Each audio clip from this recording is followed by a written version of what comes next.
Most people believe wealth is built through dramatic moments. They imagine one lucky investment, one viral business idea, one massive promotion, or one perfect opportunity suddenly changing everything overnight. Social media reinforces this fantasy every single day. Everywhere you look, somebody is claiming they turned a few $100s into millions through crypto, trading, e-commerce, or some hidden side hustle nobody else knows about yet. But behind all the noise, behind all the flexing, behind all the rented luxury lifestyles and carefully edited highlight reels, the financial reality of most people looks shockingly fragile. Typical American household quietly throws away nearly $1,500 worth of food every year. Not spends, not enjoys, throws directly into the trash.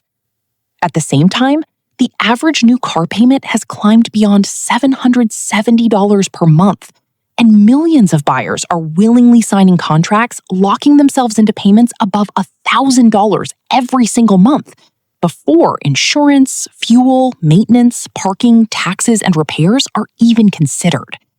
Americans now owe well over $1 trillion in auto loan debt alone, and much of that debt exists for machines that lose thousands in value almost immediately after purchase. Meanwhile, countless people spend $6, $7, or $8 every morning on coffee that could have been made at home for less than $1. Individually, none of these decisions seem catastrophic. Together, repeated over years and decades, they become the reason so many people work endlessly, yet never truly move forward financially.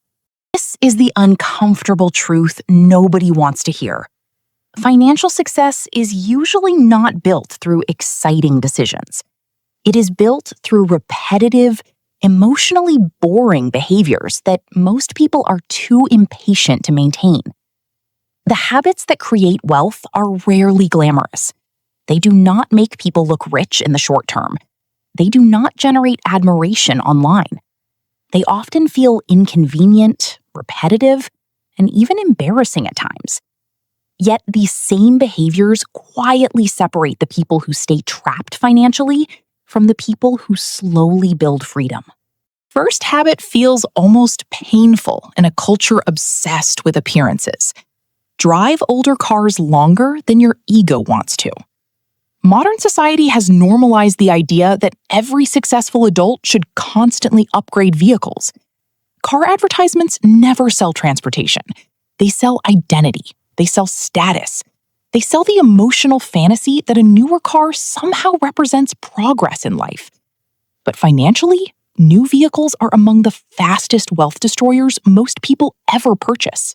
Brand new vehicle can lose 20% of its value almost instantly after leaving the dealership. Within the first year alone, depreciation often wipes away tens of thousands of dollars in value. Imagine working an entire year only to lose that amount silently through depreciation. That is exactly what millions of people voluntarily do. They finance rapidly depreciating assets while simultaneously paying interest to borrow money for them. The wealthy often approach cars very differently. Instead of chasing the newest model, they look for reliability, low maintenance costs, and minimized depreciation. A 5-year-old Toyota Camry or Honda Accord may not impress anybody in a parking lot, but financially, it behaves completely differently from a luxury SUV with a massive monthly payment. The largest depreciation has already happened. The vehicle still has years of reliable life remaining. Insurance is lower, repair costs are manageable, and when maintained properly, modern vehicles regularly last well beyond 150,000 miles. This creates an entirely different financial equation. Instead of continuously losing money through new loans and depreciation cycles, one pool of money keeps recycling from car to car with minimal losses. The difference compounds brutally over time. A person avoiding a $770 monthly car payment and investing that same amount consistently can eventually build hundreds of thousands of dollars. The sacrifice feels small in a single month. Over 15 or 20 years, it becomes life-changing. What makes this habit difficult is not the math. The math is obvious. What makes it difficult is psychology. Driving older vehicles requires resisting comparison. It requires watching friends upgrade while you deliberately stay behind. It requires becoming comfortable knowing your financial decisions may look unimpressive externally while quietly strengthening your future internally. Most people would rather appear wealthy immediately than become wealthy slowly. The same principle appears in food spending, although people rarely recognize how much money quietly disappears there. Many households treat every meal like entertainment. Grocery shopping becomes random. People buy ingredients without plans, order takeout impulsively, waste leftovers, and constantly search for novelty. The result is predictable chaos: overspending, wasted food, decision fatigue, and inconsistent habits. Financially disciplined households often do something much simpler. They rotate a small collection of reliable meals repeatedly. At first, this sounds restrictive to people who associate structure with boredom, but in practice, it creates enormous efficiency. Grocery spending becomes predictable because the same ingredients are purchased regularly. Food waste drops because households know exactly what gets consumed. Cooking becomes easier because repetition builds skill. Meal planning stress disappears because decisions are already made. Ironically, structure creates freedom. Instead of constantly thinking about food, spending, and choices, people operate on systems. And systems are powerful because they reduce reliance on motivation. Most financial failure is not caused by lack of intelligence. It is caused by inconsistent behavior.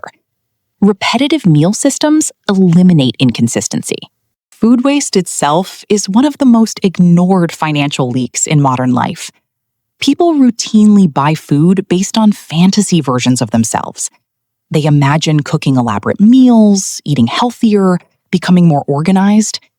Then real life happens. Vegetables rot, leftovers sit untouched, freezers become graveyards of forgotten purchases. Pantries overflow with items nobody actually wants to eat. Simple but powerful habit changes this entirely. Consume what you already own before buying more. Empty the refrigerator. Empty the freezer. Empty the pantry. Force yourself to use existing food before restocking. This habit creates awareness. It exposes the difference between aspirational buying and actual consumption. It also dramatically reduces waste. A single use what you have week every month can save hundreds or even thousands annually, while building more intentional behavior around spending. The same logic applies to coffee and convenience purchases. People underestimate how destructive recurring small expenses become because no single purchase feels dangerous. A $7 coffee seems harmless. So does bottled water, energy drinks, snacks, or convenience store purchases. But repetition transforms harmless expenses into major financial drains. Someone spending $8 daily during workdays may barely notice the money leaving in real time. Yet over a year, the number becomes enormous. Over decades, especially when accounting for investment growth, the true cost becomes staggering. What makes this particularly irrational is that the experience itself often is not even special anymore. Many people are not buying coffee for enjoyment. They are buying convenience and habit. Making drinks at home is not about deprivation. In many cases, homemade coffee can actually taste better. The real difference is intentionality. When something becomes part of a deliberate system instead of an impulsive routine, costs collapse, while quality often improves. This principle extends to almost every area of daily spending. Tiny recurring expenses feel invisible because they happen automatically. But automatic behavior is precisely what compounds fastest financially. Bringing your own food everywhere follows the same philosophy. Restaurant meals, work lunches, airport food, and convenience purchases carry enormous markups. Not because the food is extraordinary, but because people are paying for convenience and emotional relief. A homemade lunch may cost a few dollars. A purchased lunch can cost 4 or 5 times more. The nutritional difference is often negligible. The financial difference over years is massive. The truly interesting part is how these habits begin reinforcing one another psychologically. People who prepare food at home usually become more organized overall. They become more intentional shoppers, they waste less, they consume less impulsively. Financial discipline spreads across behaviors once systems replace emotional spending. Modern technology has also quietly accelerated spending behavior in dangerous ways. Online shopping removed almost every natural barrier that once slowed purchasing decisions. Years ago, buying something required effort. People had to drive somewhere, search physically, wait in line, and experience enough inconvenience to reconsider unnecessary purchases. Now, purchases happen in seconds. Algorithms continuously encourage additional spending through recommendations, targeted ads, and one-click payments. This frictionless environment is financially devastating because humans are emotional buyers. Most purchases are not logical decisions. They are emotional impulses temporarily disguised as logical needs. Reintroducing friction becomes incredibly powerful. Shopping in person forces pauses. Pauses create thinking. Thinking prevents many bad financial decisions. Deleting shopping apps, removing saved payment methods, and requiring in-person purchases for non-essential items can dramatically reduce impulse spending almost immediately. Most desires fade quickly when action requires effort. The purchases that survive inconvenience are usually the purchases that actually matter. Clothing consumption reveals another hidden financial trap, driven almost entirely by social conditioning. Modern culture promotes endless wardrobe updates, trend cycles, and constant appearance management. Many people spend thousands annually on clothes they barely wear, largely because social media has normalized the idea that repeating outfits somehow signals failure. In reality, financially successful people often simplify clothing decisions dramatically. They build reliable wardrobes centered around durable basics and stop chasing constant novelty. This approach reduces spending, eliminates decision fatigue, and shifts focus away from appearances toward utility. Important insight is not merely spending less on clothes, it is understanding cost per use. Expensive, high-quality items repeatedly worn often become cheaper over time than cheap items purchased impulsively and abandoned quickly. Wealthy individuals frequently prioritize longevity and function because they understand that repeated replacement quietly destroys capital. One of the most transformative financial habits, however, involves changing the order in which money gets handled. Most people save whatever remains after spending. Unfortunately, human nature guarantees little usually remains. Expenses naturally expand to absorb available income. Without systems, savings become optional, and optional behaviors rarely survive stress, temptation, or lifestyle inflation. Financially successful people reverse the sequence entirely. Savings and investments happen first. Automatic transfers move money immediately after income arrives. Retirement accounts, investments, emergency reserves, and savings receive funding before discretionary spending even begins. This strategy works because it bypasses willpower entirely. Humans adapt remarkably well to whatever spending limit exists. If less money remains accessible, lifestyles eventually adjust downward automatically. This principle becomes even more important when income rises. Most people interpret raises as permission to immediately upgrade their lifestyles. Better income leads to better apartments, newer cars, more expensive restaurants, and expanded spending. Yet, this behavior often traps even high earners in perpetual financial stress. There are households earning hundreds of thousands annually who still feel financially insecure because expenses rose alongside every increase in income. The smarter approach is psychologically difficult, but financially extraordinary. Continue living on your previous income level for several years after raises occur. Instead of immediately upgrading life, bank the difference. This creates widening financial margins. Investments accelerate dramatically, while lifestyle remains stable. The power of this strategy compounds aggressively. Someone earning modest income while maintaining strong savings habits often builds more wealth than someone earning far more but spending everything. Financial freedom depends far less on income size than on the gap between earning and spending. Eventually, however, reducing expenses alone reaches limits. Income expansion matters too. This is why productive hobbies become powerful. The modern economy allows people to monetize skills, interests, and knowledge more easily than ever before. The key difference is that financially intelligent people often build income streams around things they already enjoy, instead of purely chasing money. A person passionate about fitness may create content or coaching. Someone skilled at design may freelance. Writers, teachers, craftspeople, coders, consultants, and creators can all gradually turn hobbies into supplementary income streams. The goal isn't necessarily becoming a millionaire entrepreneur overnight. The goal is building optionality. Even modest additional income significantly accelerates investing, debt reduction, and financial resilience. Makes this especially powerful psychologically is that productive hobbies often replace expensive consumption habits.